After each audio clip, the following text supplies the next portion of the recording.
Good afternoon. I'd like to call to order the special city council meeting of Wednesday, April 14, 2021. Please join me in the Pledge of Allegiance.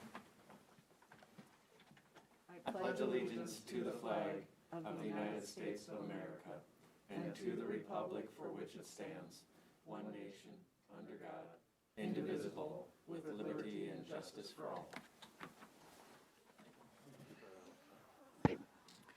Roll call, please. Albertson? Here. Bueller? Absent. Hoyer? Absent. Pauline? Here. Lallam? Here. Manti? Here. Rademski? Absent.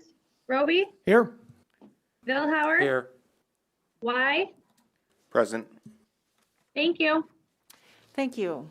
The next item on the agenda is public comments. This is the time reserved for anyone who would like to make a public comment to step forward and do so. If anyone wishes to speak, please come forward or say permission to speak if you're online. Hearing no one, we'll move on to approval of the agenda. Have a motion by Lallam and a second by Holeen. Any discussion? All right, all those in favor signify by saying aye. Aye. Anyone opposed? Signify by saying nay. Motion carries. Okay, item 6 is the regular agenda. A is the second reading of ordinance number 21-09, an ordinance of the City Council framing and proposing amendments to sections 5.02, 5.04, and 5.05 of the City of Watertown Home Rule Charter to move the city budget and appropriation deadlines to November and to submit this ordinance to the voters of the city at the June 2021 election. So moved. I have a motion by Lallam and a second by Y. And I would ask the city attorney, Matt Roby, to tell us about this, please. Thank you, Mayor. First of all, thank you, council, for agreeing to meet for this special meeting on behalf of myself and Kristen. Just a quick refresher as to why the need for the special meeting. The bill that was passed in the legislature this year that precipitated this potential change wasn't signed by the governor until March 18th. And our next meeting following that, the governor's signature, was the first meeting of this month. And our home rule charter, which this is going to propose to amend, requires that anything that proposals, ordinances that are passed that are proposed to be voted on by the voters have to pass the council no less than 60 days prior to the election. So that's what precipitated the need for this midweek meeting. So we appreciate that. So now to the substance of the ordinance here. Essentially, right now in our home rule charter, it states that the budget and appropriations deadlines for the year are in September, and what the bill in the legislature provided to municipalities is the ability to extend that deadline to no later than the first meeting of November. And so the proposal in front of you would, if approved today, would end up on the ballot in June for the voters to approve. And if the voters approve it, the city would have until the first meeting of November to propose its budget and appropriation ordinance, the appropriation ordinance. And that would be a ceiling, not a floor. So should the city manager or the council in future years decide they still want to budget in September, October, or August, they'd feel free to do that. This would just extend the deadline for that, and I think that the finance officer is all in favor of doing this. So I would let her speak if she had anything to add. Thank you, Matt. No, you touched base on everything. I definitely think this helps not only the finance office, but also the city council, gives us much more solid information for the first half of the year to do our budgeting, not only of our expenditures, but also of our revenues. And it also kind of helps out with the transition sometimes between the previous council and a new council. So otherwise, if there's any questions, I can help answer them too. All right, thank you, Kristen. For the record, Councilman Hoyer has joined us online. Yes, Councilman Roby.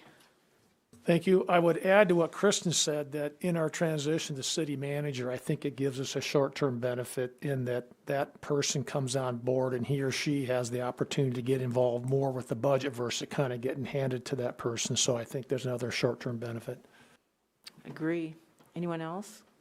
Councilman Vilhauer? Not a question concerning this, because I'm wholly in favor, but just an observation, Matt, and it's not a fair question to ask you, but I'll ask it anyway.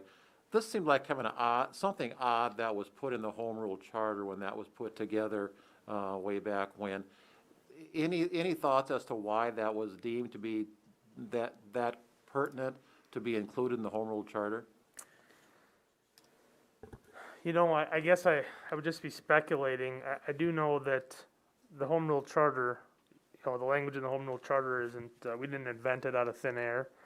You know, the league, the National Civic League, I think they put out the model charter, and I think in most charters you'll find financial controls, and this falls under the section of financial controls. And so, you know, what the mayor mentioned at the last meeting, you know, maybe the right choice here is potentially to scrap the whole section, but I feel like that would maybe get convoluted at the ballot box. So maybe it's something for a future home rule charter commission to take a look at. I would bet that you're right in why it's in there, because it's patterned very closely after other communities around the area, so good point. Any other comments or questions or concerns? All right, seeing none, I'll look for action. All those in favor signify by saying aye. Aye. Aye. Anyone opposed signify by saying nay.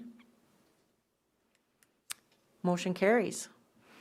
All right, item 7 is old business. Is there any old business? Item 8, new business. Item 9, liaison member reports. Mayor, Yes, go ahead, Councilwoman Mantee. Matt can help me out here. Michael, too, we had those 2 issues before the Plan Commission, the kennel changes for definition, and then a bar and tavern discussion for definitions. And I can speak to the kennel ordinance changes in that it was well received. There's probably going to come some adjustments from the Plan Commission, but it basically ends the confusion of what is a kennel, what is a commercial kennel, where can they be located, and then put some restrictions on, you know, how many dogs you can have put in a kennel right on the lot line next to your neighbors. It would take any kind of dog houses and kennels out of the setback. So all in all, I think it's a good ordinance, and it was well received both by the Animal Control Board and the Plan Commission. And if Matt can add anything else, he was able to stay for the whole meeting. That would be great. Sure.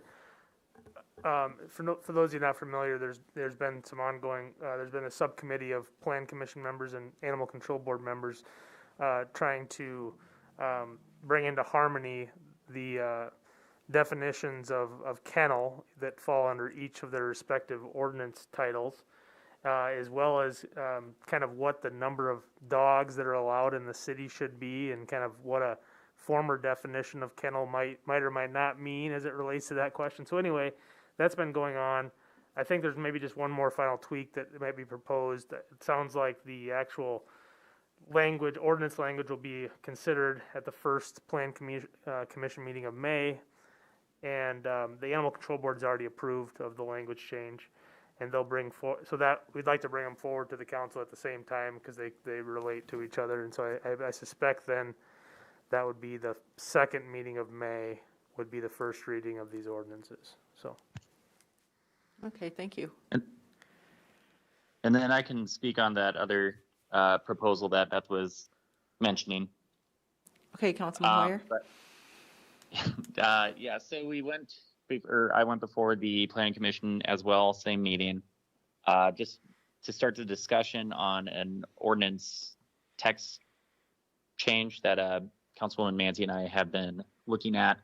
As of right now, the way it's defined for anyone to do off sale of beer or wine, specifically in Watertown, you have to pursue a conditional use for a bar tavern, just for off sale itself. So just the packaged products. So under this, it would strike the last sentence of the bar tavern definition that requires off-sale beer wine to pursue that conditional use, and essentially separate on sale versus off sale of those products. So you'll be seeing some language come before you soon. It was received very well at the Planning Commission, pretty much unanimous agreement that it didn't make sense the way it was currently written. And so it'll create some clarification and kind of some more specific use. But that'll be going before the Planning Commission, the first meeting in May as well. All right, thank you. Appreciate that. Are there other liaison member reports? Okay, item 10 is announcements, and I do have an announcement. A news release went out today, several news releases about the U.S. Department of Transportation selecting Key Lime Air Corporation, doing business as Denver Air Connection, to provide essential air service at Pier and Watertown. And I would just like people to know that we just learned about this yesterday with the publishing of the order by the U.S. Department of Transportation, and we're doing whatever we can to see if there's any way that can be changed. We have good service with SkyWest doing business as United, and recommended that we continue with that, but we don't know if we have any input on that. So we are working on it, and we will keep everyone posted. So are there other announcements? We do not have a reason to go into executive session pursuant to SDCL 1-25-2, and there being no further business, I declare the meeting adjourned. Thank you.